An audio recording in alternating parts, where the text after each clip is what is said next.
I went 3-13 with my NFL picks last week during week 2. Big hands for your boy. Big hands for your boy. Who will I pick this week? Keep watching to find out. Coffee Break Sports. Let's go.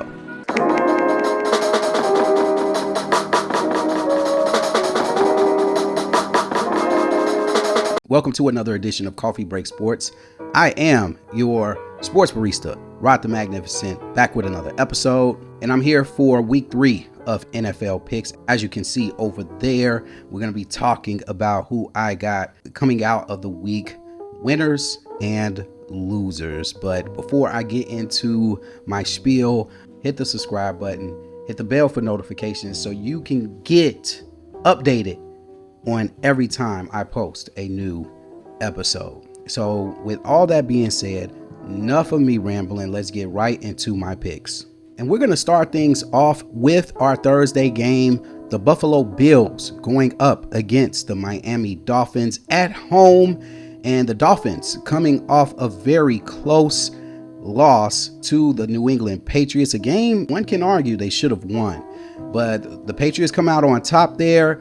The Dolphins are 0-2. The coach for the Dolphins is getting ripped by Miami Dolphins fans and social media alike with his now viral press conference. And so all things are heading downward for the Miami Dolphins. On the flip side, you got the Buffalo Bills, who easily disposed of the New York Jets last week, basically due to the running game. I mean, they just ran the football down the New York Jets' throats, and Josh Allen didn't have to do much through the air. So if you're a Josh Allen owner in fantasy or a owner of anybody in the wide receiving core of the Buffalo Bills, please don't panic. Don't start releasing players from the Buffalo Bills on your fantasy team. They'll be all right. It was just one game. I think this one is going to be a nice little shootout for us. It's always exciting when the Buffalo Bills and the Miami Dolphins go at it. It's always drama.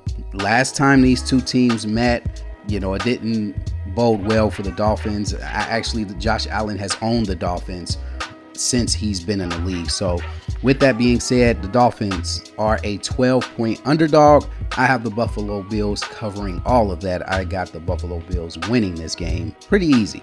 Up next, we have our Sunday afternoon games. We got the Green Bay Packers going on the road against the Cleveland Browns, and a lot of Green Bay fans getting out their confetti. They are already celebrating the Super Bowl as we speak because they feel like they are candidates to be in this season's Super Bowl after the 2-0 dominant start they've had in their first 2 games against the Commanders and Lions, and now they go up against the lowly Browns. And this is a game where if you're a Packers fan, I wouldn't be so concerned, but I will be upset as a Packers fan if they play down to their competition with this game against the Browns, and the Browns give them all they can handle, and the next thing you know, now we're questioning whether Green Bay is a actual pretender or a contender. So with that being said, I don't think that happens. I think Green Bay wins this one on the road pretty easily.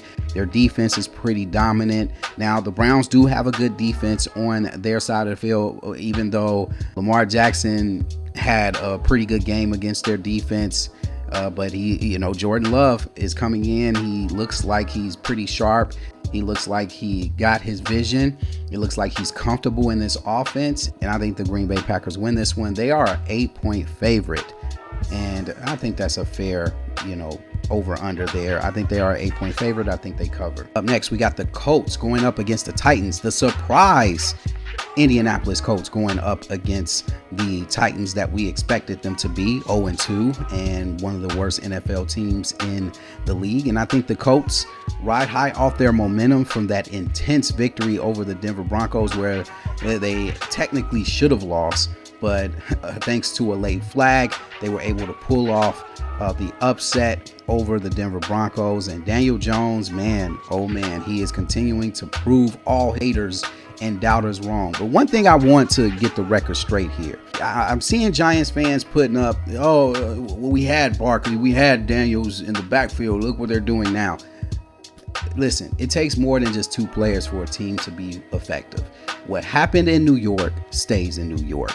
It didn't work out. Giants fans, just get over it. Move on. You have a future quarterback that you're trying to groom into a franchise quarterback. Stick with that. Okay, stick with that. Honestly, Scatterboo looks like a pretty good running back so far from the performance he put against the Dallas Cowboys. So let's jump off that. Let's get off that. Okay, what's done is done. All right, Daniel Jones has moved on.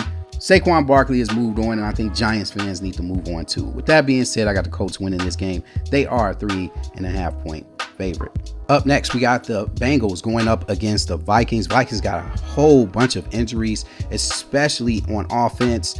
They are very depleted right now. Losing J.J. McCarthy, he's going to be gone for probably a couple of weeks now after his very bad, underwhelming performance against the Falcons. And then we got a Bengals team that also missing their starting quarterback in Joe Burrow. He's going to be out. They didn't say for the season. Okay, so if the Bengals are still in the playoff race, Joe Burrow can come back late in the season to finish off the Bengals season. So, but Browning, he's up to bat.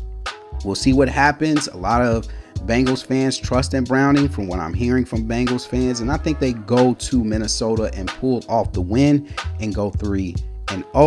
They are a 3-point underdog. I'm taking the points on this one.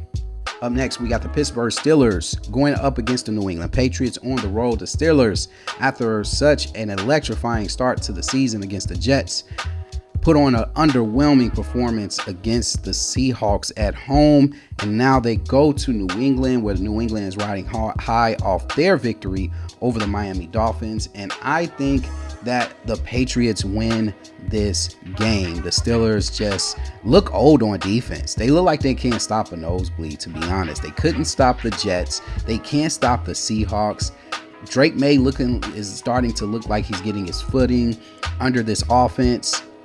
The Patriots, I think defensively, they still have some work, but I think the Patriots play like their coach. They like to play games tough. They're going to grind it out with you. They are going to be in the trenches with you. This Patriots team looks like a different Patriots team than what they had last year, thanks to Mike Vrabel. And I think they go 2-1. I think they win this game. The Pittsburgh Steelers are a 1-point favorite. Although I wouldn't be surprised if Pittsburgh pull off the win. I got the Patriots in this one. The Rams going up against the Eagles. Here's my first upset pick. Even though the Eagles beat the Chiefs on the road in a very highly controversial game, I'm going with the Rams on this one. The Rams look solid, man. The Rams look solid.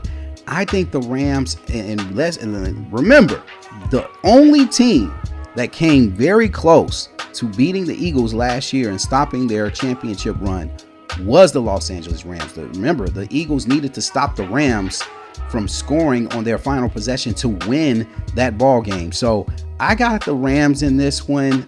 Offensively, the Eagles haven't been looking good. Against the Cowboys, they looked okay. Against the Chiefs, they look even worse. I think the Rams go on and win this game. They are a 3.5 point underdog. I got the Rams. I'm taking the points. Up next, we got the Jets and the Buccaneers. I'm not going to spend too much time on this one. I got the Bucs winning this one at home against a Jets team that we don't know if Justin Fields is going to be playing in this game.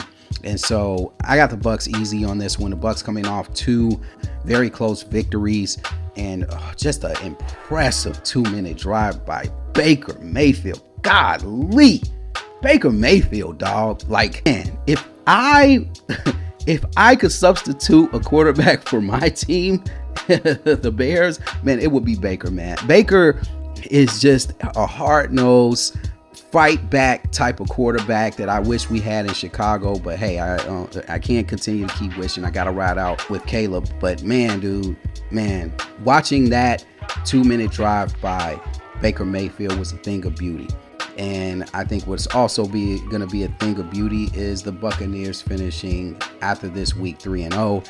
To Bucs fans, shout out to the Bucs. I got them winning this one. They are a 7-point favorite. Up next, we got the Washington Commanders going up against the Raiders. Not sure if Jaden Daniels is going to play in this game.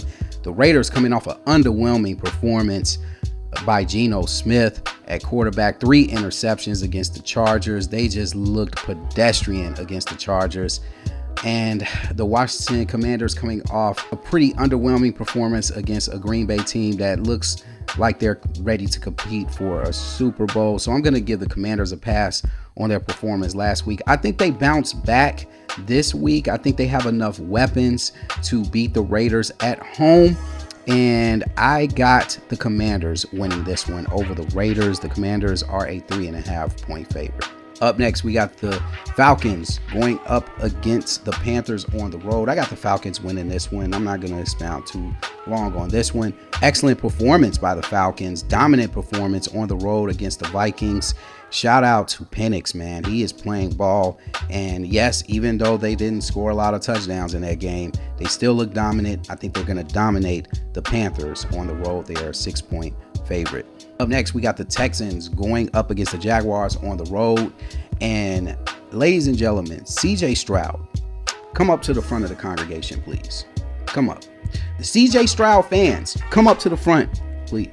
Remember back a couple of years ago when Stroud had that amazing start to his career, his NFL career? Remember what happened last year when he was struggling and people were making excuses? Well, here he is. He's sitting here and he still looked the same as he did last year. Okay? My message to the entire NFL who have young quarterbacks that they're trying to groom into franchise quarterbacks.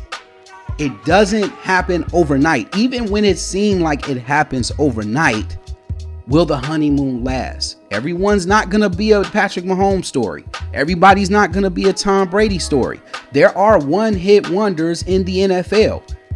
Will CJ Stroud be that one-hit wonder? We don't know. I know one thing. The Texans are patient when CJ Stroud, which I think a lot of these other NFL teams need to do with their developing quarterbacks. But that's another story for another matchup that I have coming up later. I got the Jaguars winning this game. They are a 1-point favorite. I said it. I said Jacksonville was going to win this division. I'm standing by it. Come yell at me in the comment section. I don't care. Up next, we got the Chargers going up against the Broncos at home. This one's going to be a good one, ladies and gentlemen. I think this is going to be a shootout. The Broncos should be 2-0, but unfortunately, after what happened with that late flag against the Colts, they lost to the Colts and now they sit at 1-1. The Chargers look sharp, man. I think the Chargers look poised to win this division. I think the Chargers are going to move on and be 3-0. In this one, they are a 3-point favorite. Up next, we got the Seattle Seahawks going up against the Saints. And yes, we are into the 3 o'clock umbrella. If I haven't mentioned this already, we got the Saints going on the road against the Seahawks. Saints, even though I predicted them to be the worst team in the NFC, they've been putting up a fight in some of these games. I've been kind of proud of the Saints. They're not just sitting down, bowing down to teams. They know they're not as talented as other teams that are coming in. I think they put up a fight against the Seahawks on the road, but not enough to beat the Seahawks. They are a 7.5-point favorite. I think the Seahawks cover. Up next, we got the Cardinals going up against the 49ers. The 49ers have injuries everywhere, but they were somehow able to squeak out that win last week against the Saints, and now they go up against a more potent offense, a more potent defense in the Cardinals. But this is where the fortunes stop here. I think the Cardinals go on to win this game. The Cardinals are a 1.5-point underdog. I'm taking the points on that one. Up next, we got the Chicago Bears and the Cowboys squaring off at Soldier Field. It is the last of the 3 o'clock games. And yes, Cowboys are coming off a pretty impressive shootout win over the Giants, one of the most unexpected shootouts that we got from last week's games. And here they come to Chicago, where they're coming off a lopsided shootout. The Bears got shot up in a drive-by, actually, to the Lions. And man, oh man, as a Bears fan, I turned it off. I couldn't sit there and watch. I already knew what direction it was going when they went down 28-14 14. I said, you know what? I'm not even going to watch the second half. I picked up my phone later on and I said, what? 50 plus points? You got to be kidding me. First of all, Chicago Bears fans, calm down on the Caleb Williams slander. All right. It is not time to bench him. All right. Tyson Bagent is not going to be the savior. Allow these young quarterbacks to develop. Look at CJ Stroud, like I mentioned earlier, had a great first season. What has he done since? Absolutely nothing. Some quarterbacks start off not so great couple of seasons, but then somehow, some way that third season click. Look at Daniel Jones over in the Colts. After all of the patience that the Giants put into Daniel Jones, he actually had some bright spots when he was with the Giants, which led him to getting paid. Guys, benching the quarterback is not the answer. It wasn't the answer with Bryce Young. I don't want to hear you guys in my comment section talk, well, Bryce Young got benched. They're 0-2 this year.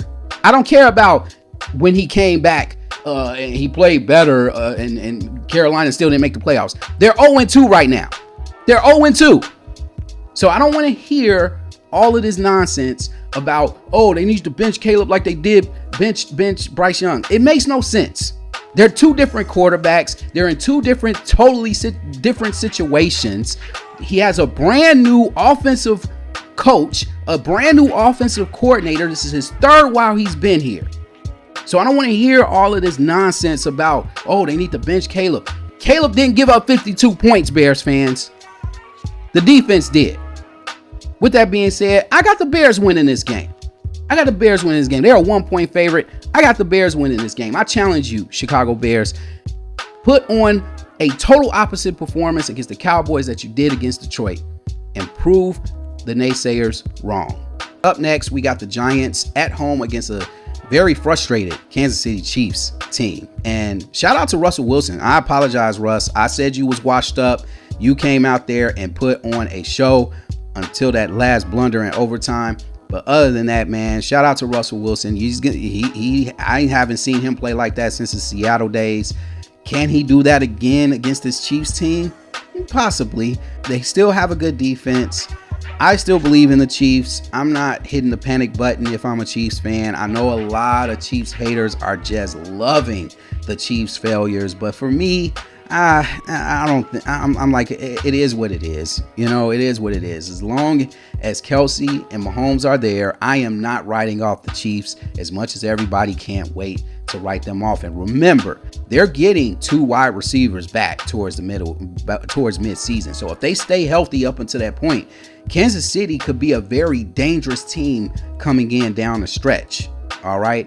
So with that being said, I got Kansas City winning this game. They are a 6-point favorite for that Sunday night showdown. And last but not least, this is going to be a matchup right here. The Lions riding high off a blowout revenge game over the Chicago Bears, going up against the Ravens, coming off an easy victory over the Browns.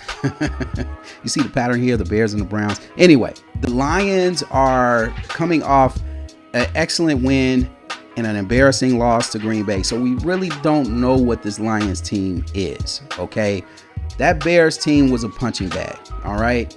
I think if anybody else played the Bears that week, I think they would have blown out the Bears too. Now they go up against a real challenge, the Baltimore Ravens. And one of the biggest knock on the Lions team, even though they've been very good during this 2-year run, when they play against more superior teams, they tend to fail.